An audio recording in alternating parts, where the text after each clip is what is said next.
ओम नमो भगवते वासुदेवाय। आज 17 मई 2026 है और आज से अधिक मास, जिसे पुरुषोत्तम मास के नाम से जाना जाता है, ये शुरू हो चुका है। आज की वीडियो में हम पुरुषोत्तम मास, अधिक मास के संपूर्ण व्रत विधि, ये मास क्यों शुरू हुआ, इसके बारे में इस वीडियो में चर्चा करेंगे।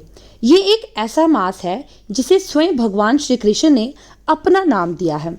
ऐसा मास साधारण कैसे हो सकता है?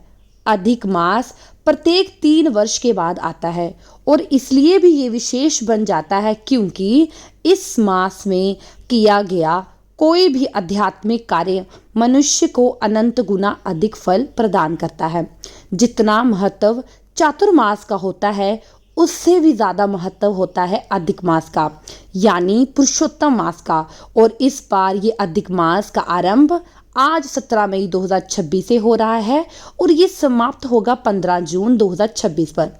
इस बार अधिक मास में ज्येष्ठ मास आ रहा है, यानी कि इस साल इस मास में 2 ज्येष्ठ मास इस बार अधिक मास में आने वाले हैं। लगभग 3 वर्षों के बाद आने वाला ये स्वर्ण अवसर आपकी आध्यात्मिक यात्रा में एक चमत्कारिक मोड़ लेकर आ सकता है, लेकिन तब जब आप उसका सही नियमों के साथ पालन करेंगे। तो चलिए आज की वीडियो में बताते हैं आखिर इस बार आने वाले अधिक मास का पालन करने की शास्त्रोक्त विधि क्या है, किन नियमों का पालन करना चाहिए और कौन सी चीज़ों से बचकर रहना चाहिए। और ये सब कुछ शास्त्रोक्त प्रमाणों के साथ, जिसे कोई भी व्यक्ति अपनी परिस्थिति और क्षमता के अनुसार सरलता से पालन कर सकता है। तो चलिए अधिक विलंब किए बिना शुरू करते हैं आज की स्पेशल वीडियो, पुरुषोत्तम मास व्रत विधि। सबसे पहले तो हम ये देखते हैं आखिर अधिक मास होता क्या है, इसे पुरुषोत्तम मास क्यों कहा जाता है। तो हमारे वैदिक कैलेंडर चंद्रमा के आवागमन यानी कि उसके चक्र पर निर्धारित रहता है, जो सूर्य के वर्ष से लगभग 11 दिन छोटा होता है।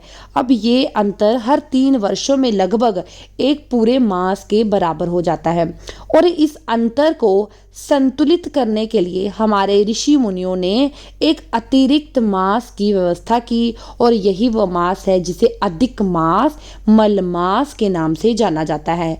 अब ये नाम यानी कि मल मास सुनकर कई लोग सोचते हैं कि ये अशुभ मास होगा, लेकिन ऐसा नहीं है।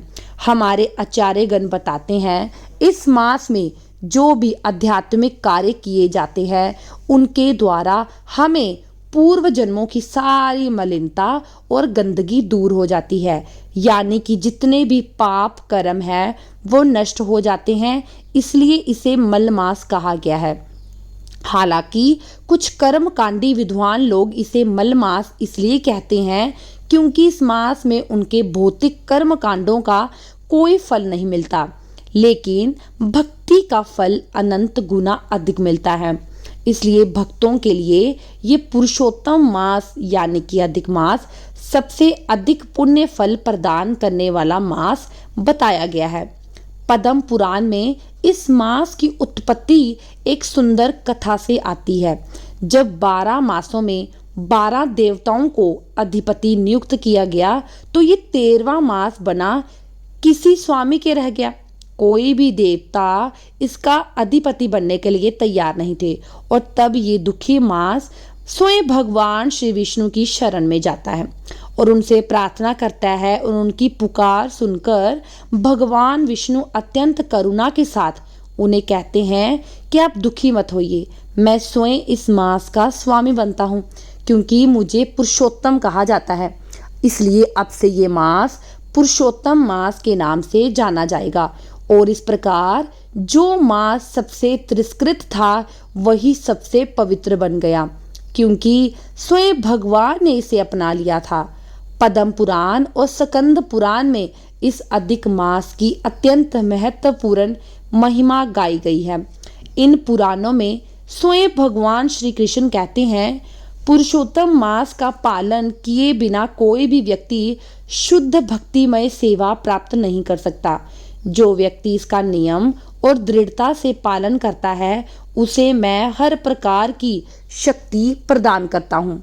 इसका महात्म किसी भी दान और तपस्या से भी बड़ा है और इसका पालन करने वाला व्यक्ति निसंदेह मेरे धाम आध्यात्मिक लोक में प्रवेश करता है।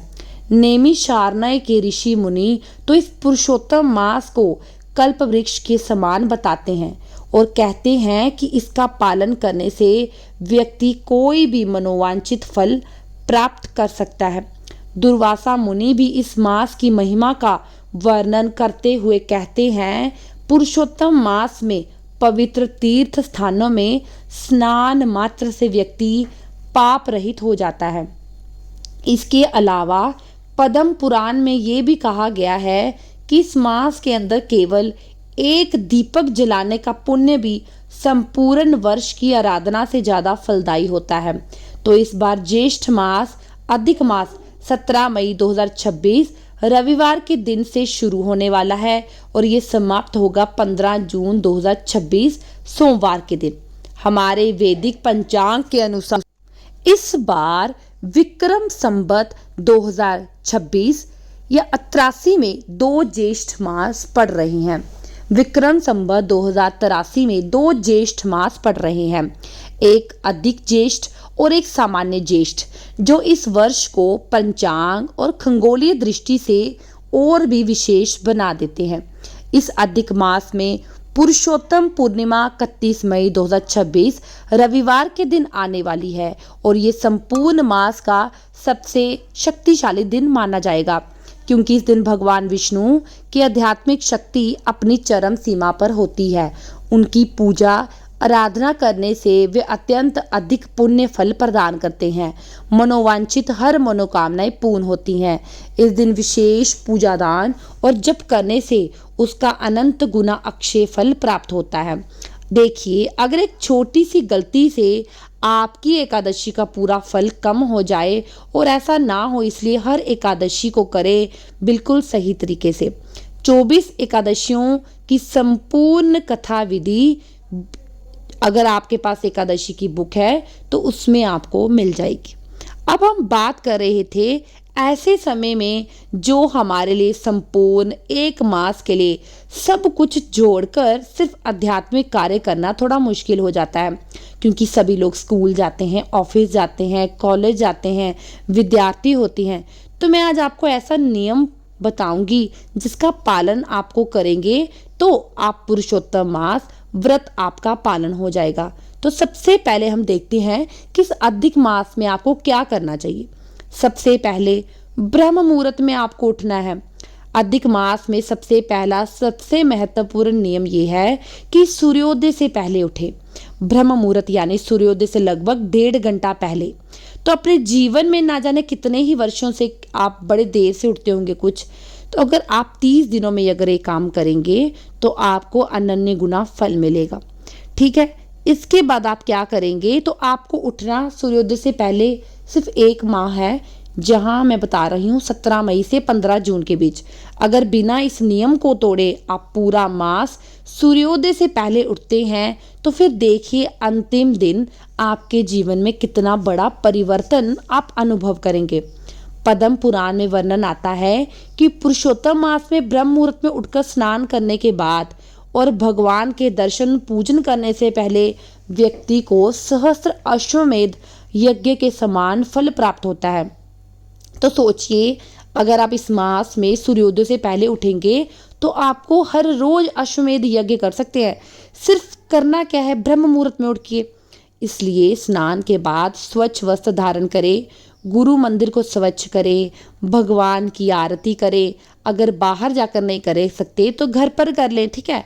दूसरा सबसे महत्वपूर्ण कार्य आपको इस मास में करना है, वो है ओम नमो भगवते या हरे कृष्ण महामंत्र का अधिक से अधिक संख्या में माला से जाप करें।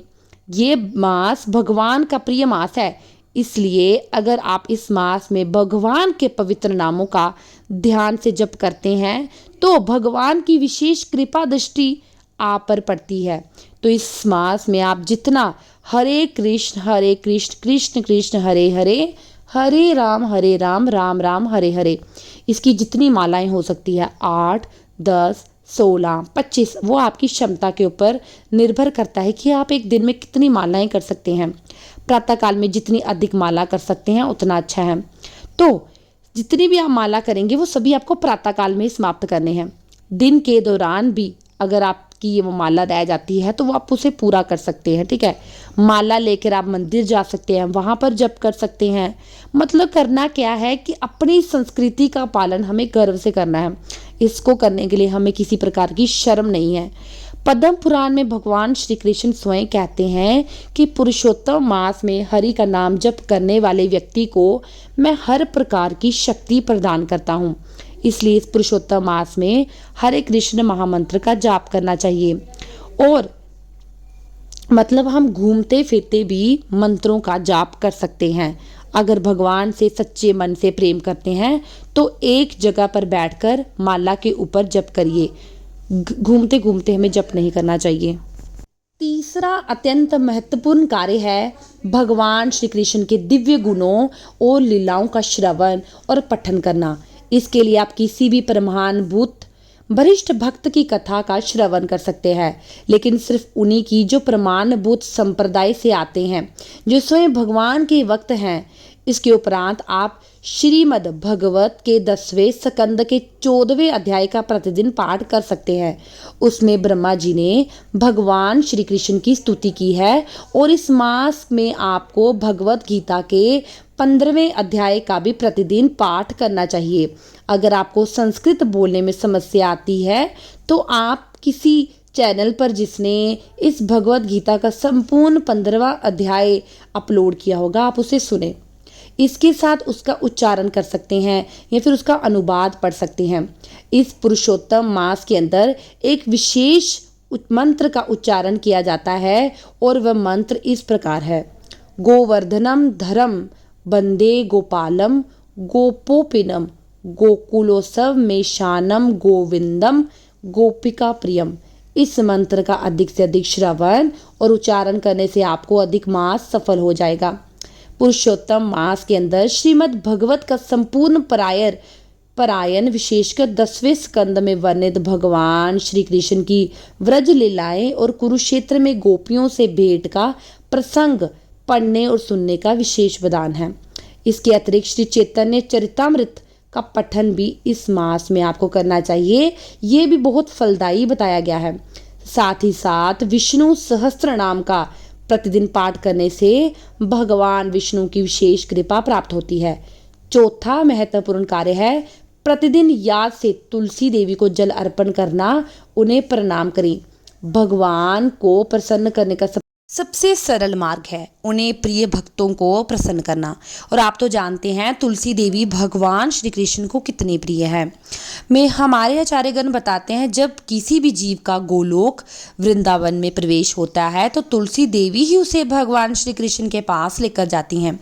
इसलिए कम से कम इस अधिक मास में रोजाना प्रतिदिन तुलसी देवी को जल अर्पण करें। अगर संभव है तो उसकी परिक्रमा करें, उनकी पूजा करें, एक दीपक जलाएं या अगरबत्ती जलाएं। स्कंद पुराण में तो यहाँ तक कहा गया है जो व्यक्ति पुरुषोत्तम मास में प्रतिदिन तुलसी देवी को कम से कम 3 बार परिक्रमा करता है, उन्हें जल पुष्प अर्पित करता है, वह समस्त तीर्थों के दर्शन का फल प्राप्त करता है।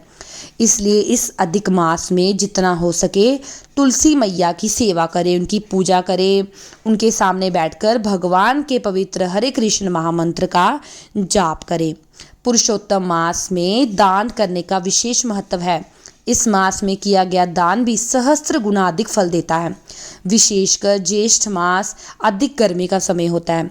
इस वजह से इस मास के अंदर जल का दान, छाया का दान, छतरी या पंखे का दान, फलदान, अन्नदान, वस्त्रदान का विशेष महत्व है। इसके अलावा गौ सेवा, गोदान भी पुण्यदायी है। अपनी क्षमता के अनुसार किसी भी मंदिर में, गौशाला में जरूरतमंद व्यक्ति को दान दें, सेवा कार्य जरूर करें। और सबसे छठा कार्य है प्रतिदिन भगवान को दीप अर्पित करें। पद्म पुराण में वर्णन आता है कि पुरुषोत्तम मास में भगवान विष्णु के समक्ष घी का दीपक जलाने का पुण्य संपूर्ण वर्ष भर की आराधना से भी ज़्यादा होता है। इसलिए इस मास में रोजाना शाम के समय भगवान के समक्ष एक घी का दीपक जलाएं। अगर संभव हो सके तो तुलसी मैया के सामने भी एक दीपक जलाएं। इससे घर में सकारात्मक ऊर्जा का संचार होता है, भगवान की विशेष कृपा होती है। 7वां कार्य है धर्म धाम वास करना या तीर्थ यात्रा करना। अगर संभव हो सके तो इस मास के अंदर किसी पवित्र तीर्थ में जाइए जहां यात्रा कीजिए, जैसे वृंदावन जा सकते हैं, मायापुर, जगन्नाथपुरी, हरिद्वार, द्वारिका या फिर गंगा, यमुना, गोदावरी, नर्मदा, कावेरी इत्यादि पवित्र नदी और उनके बसे हुए तीर्थ स्थल जहां आप इन नदियों में स्नान कर सकते हैं, भगवान के नाम का जप कर सकते हैं। दुर्वासा मुनि कहते हैं जो व्यक्ति पुरुषोत्तम मास में पवित्र तीर्थ धाम की यात्रा करता है या पवित्र नदियों में स्नान करता है उसके पूर्व जन्म के सारे पाप नष्ट होते हैं। लेकिन अगर किसी वजह से प्रत्यक्ष रूप से वहां जाना संभव ना हो तो श्रीला प्रभुपाद कहते हैं सच्चा ब्रजवासी वो होता है जो अपने मन में निरंतर वृंदावन या ब्रज का स्मरण करता है। इसलिए अगर आप मानसिक रूप से भी चिंतन कर रहे हैं, स्मरण कर रहे हैं, तो ये आपकी धाम यात्रा के समान ही फलदायी होगा। स्कंद पुराण में वर्णन आता है कि पुरुषोत्तम मास में गोवर्धन पर्वत की परिक्रमा और ब्रजभूमि में मथुरा वृंदावन की यात्रा करने से प्रत्येक कदम पर 100 गुना अधिक पुण्य प्राप्त होता है। इसलिए संभव हो तो इस मास में कोई ना कोई तीर्थ यात्रा कीजिए, संभव नहीं हो तो कम से कम मानसिक स्वरूप का इसका चिंतन जरूर करें। भगवान के साथ साथ भगवान के भक्त यानी कि वैष्णव की सेवा भी करें। जहां अवसर मिले सेवा भी कीजिए, दान दक्षिणा कीजिए। इससे क्या होता है, भगवान प्रसन्न होते हैं। पद्म पुराण में स्वयं भगवान नारायण नारद मुनि से कहते हैं पुरुषोत्तम मास में वैष्णवों को भोजन कराने से, उनकी सेवा करने से मेरी प्रत्यक्ष सेवा का फल प्राप्त होता है। अगर गृहस्थ हैं तो गृहस्थ धर्म का सत्य पूर्वक और शांति पूर्वक पालन करें, किसी के प्रति हिंसा ना करें, संत पुरुषों तथा निर्धन व्यक्तियों के प्रति दयालु बने रहें। अब देखते हैं 9वां कार्य अधिक मास में क्या करना चाहिए। तो उपवास का पालन करना। पुरुषोत्तम मास में उपवास का विशेष महत्व है। अगर किसी व्यक्ति के लिए संभव है तो वह संकल्प ले सकता है कि इस अधिक मास के अंदर वह प्रतिदिन उपवास का पालन करे या दिन में सिर्फ एक बार भोजन करे। कई भक्त दिन में बार बार भोजन करने का संकल्प लेते हैं। कई भक्त सिर्फ फल के ऊपर निर्भर रहते हैं। तो आप अपनी क्षमता के अनुसार जितना आपसे उपवास हो सकते है उसका पालन करें। आप संपूर्ण मास उपवास करने में सक्षम नहीं हैं तो कम से कम इस मास में आने वाली 2 एकादशी तिथि पर व्रत उपवास अवश्य करें। इसके अलावा आप इस अधिक मास में आने वाले प्रदोष व्रत का पालन भी करें। पूर्णिमा का उपवास रख सकते हैं। उपवास के दिन एक समय फलाहार या दूध ले सकते हैं। जो व्यक्ति स्वास्थ्य कारण की वजह से उपवास नहीं रख सकते वो सात्विक भोजन का ग्रहण करें, इस मास का पालन कर सकते हैं, क्योंकि भक्ति भाव सबसे महत्वपूर्ण कार्य है। कम से कम प्रयास करें कि इस मास में मांस, मदिरा, जंक फूड, बाहर से खाना ना खाएं। घर में बनाया हुआ, भगवान को अर्पित किया हुआ सात्विक आहार ही प्रसाद के रूप में आप लोग ग्रहण करें। परिवार में प्रसाद रूप में आप खिला सकते हैं, वो खाना बच्चों को दे सकते हैं। ठीक है, अब हम बात करते हैं कि पुरुषोत्तम मास पहले दिन 17 मई 2026 रविवार के दिन सुबह सुबह प्रातःकाल में स्नान करने के बाद, स्वच्छ होने के बाद भगवान श्री कृष्ण या भगवान हरि के सामने जाइए। दाहिने हाथ में गंगा जल लें, उनके समक्ष जाकर अधिक मास का संकल्प लें, उनसे प्रार्थना कीजिए, हे पुरुषोत्तम भगवान, मैं इस पवित्र अधिक मास में अपनी शक्ति और सामर्थ्य के अनुसार आपकी सेवा और भक्ति का व्रत ग्रहण करता हूँ। कृपया मुझे इस व्रत को करने की शक्ति प्रदान करें। इस प्रकार संकल्प लेकर भगवान को जल अर्पित कर दें और इस मास के अंतिम दिन 15 जून 2026 को इस अधिक मास का उद्यापन करें। उद्यापन यानी कि पूर्ण आहुति। इस दिन भगवान की विशेष पूजा करें, यथाशक्ति दान दें, ब्राह्मण वैष्णव को भोजन कराएं। तो ये अधिक मास के अंदर करने योग्य कार्य जो आपको अवश्य करने चाहिए। ठीक है, तो बात करते हैं कि अधिक मास में आपको क्या नहीं करना चाहिए। सबसे पहले जो कार्य है वो क्या है, तो हरे कृष्ण महामंत्र का जाप करते हुए हमें कोई और कार्य नहीं करना है। जैसे कि एक हाथ से माला का जाप करें और दूसरे हाथ से मोबाइल पकड़ा हुआ है या मल्टीटास्किंग कर रहे हैं तो नहीं। जब आप मंत्रों का जाप करते हैं तो उसी समय मंत्रों का ही जाप करें। अपने दिमाग को मंत्रों पर, अपनी चेतना को उजागर रखें, अन्य कामों पर बिल्कुल भी ध्यान नहीं दें। ठीक है, और किसी के बारे में भी गलत विचार हमारे मन में नहीं आने चाहिए। ठीक है, पद्म पुराण में इन सब बातों की चेतावनी दी गई है। इस मास में किसी भी भक्त, शस्त्र, ब्राह्मण, गो, संत, पुरुषोत्तम व्रत का पालन करने वाले किसी व्यक्ति की निंदा करने से व्यक्ति का संपूर्ण पुण्य फल खत्म हो जाता है। इस मास में अधिक से अधिक सत्य बोलना चाहिए, किसी की निंदा नहीं करनी चाहिए, किसी के ऊपर गुस्सा नहीं करना चाहिए, किसी की बातें नहीं करनी चाहिए, किसी के बच्चों पर गुस्सा नहीं करना चाहिए। अगर आपको क्रोध आता है तो क्रोध नहीं करना चाहिए। इस मास में संपूर्ण ब्रह्मचर्य का पालन करना चाहिए। ये थी बातें जो आपको नहीं करनी है, ठीक है। इस मास में अधिक से अधिक कम यूज़ करें, टीवी कम यूज़ करें, मोबाइल फ़ोन कम यूज़ करें। जितना ज़्यादा आप आध्यात्मिक रहेंगे उतना पुण्य फल आपको प्राप्त होता है। तो आज की वीडियो आपको कैसे लगी मुझे कमेंट सेक्शन में ज़रूर बताएं। तो आज की वीडियो में हमने किया पुरुषोत्तम या अधिक मास होता क्या है, क्या क्या कार्य हमें करने चाहिए, हमें किस प्रकार से पुरुषोत्तम मास का व्रत का संकल्प लेना चाहिए, कौन से ऐसे कार्य हैं जो हमें नहीं करने चाहिए। अगर आपको ये वीडियो पसंद आती है या आपके मन में कोई क्वेश्चन आता है इस बारे में तो आप पूछ सकते हैं और कमेंट सेक्शन में ओम नमो भगवते वासुदेवाय लिखना ना भूलें।